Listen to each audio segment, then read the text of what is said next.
শ্বশুর কেন দিবে? শ্বশুরকে আমার দেওয়ার কথা, কারণ তার আস্ত মেয়েটা দিয়ে দিয়েছে সারা জীবনের জন্য।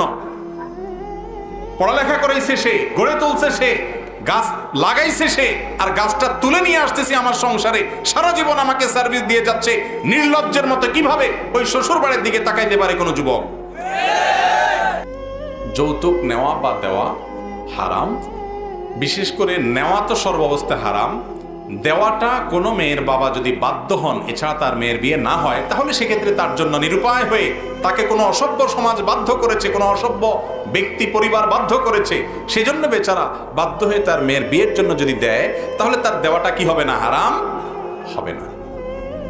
যারা যৌতুক নেন, মুরব্বীরা ছেলে বিয়ে করে যৌতুক নেন, চাচিরা ছেলেকে বিয়ে করায়া ছেলের শ্বশুরবাড়ি থেকে বিভিন্নভাবে আদায় করেন।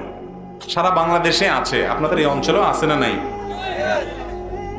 রমজানে ইফতারি দিতে হবে।